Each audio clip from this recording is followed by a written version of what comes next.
এটা টেকনাফ সমুদ্র সৈকত। বিকেলবেলা স্থানীয় বাসিন্দারা ঘুরতে চলে এসেছে বাচ্চা কাচ্চা সহ। এখানকার মানুষ খুব ধার্মিক।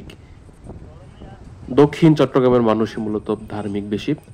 আপনারা বুঝতে পারছেন, দেখেন প্রায় সব মহিলা বোরখা পরা, পর্দার সাথেই বাড়ি থেকে 2-3 কিলোমিটার দূরে সমুদ্র উপকূলে আধা ঘন্টা 1 ঘন্টা কাটানোর জন্য বাচ্চাদের নিয়ে চলে এসেছে।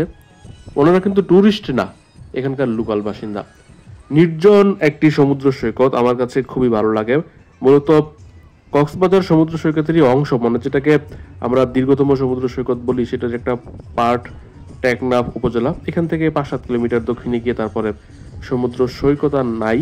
সাবরাং ইউনিয়নের দক্ষিণ পাশে শাহপরীর দ্বীপ, এরপরে তো এক পাশে বার্মা আর এক পাশে সেন্ট মার্টিন। এখানে যে গানগুলো শুনতে পাচ্ছেন এগুলো আসলে বিভিন্ন ছোট ছোট টং রেস্টুরেন্টে বাজাচ্ছিল, সেই জন্য অ্যাভয়েড করতে পারি নাই। আমাদের বাংলাদেশের সবচেয়ে দক্ষিণের এই যে টেকনাফ উপজেলা, এটা বিভিন্ন কারণেই খুব বেশি ভালো লাগে। পূর্ব পাশে নাফ নদী, পশ্চিম এবং দক্ষিণে বঙ্গোপসাগর, পাহাড় রয়েছে, নাফ নদী, সমুদ্র, পাহাড়, এমন আশ্চর্য মিতালি সবকিছুর খুব বিরল একটি বিষয়। এখানে প্রচুর পরিমাণে পান উৎপন্ন হয়, প্রচুর সুপারির চাষ হয়, নারিকেল উৎপন্ন হয়।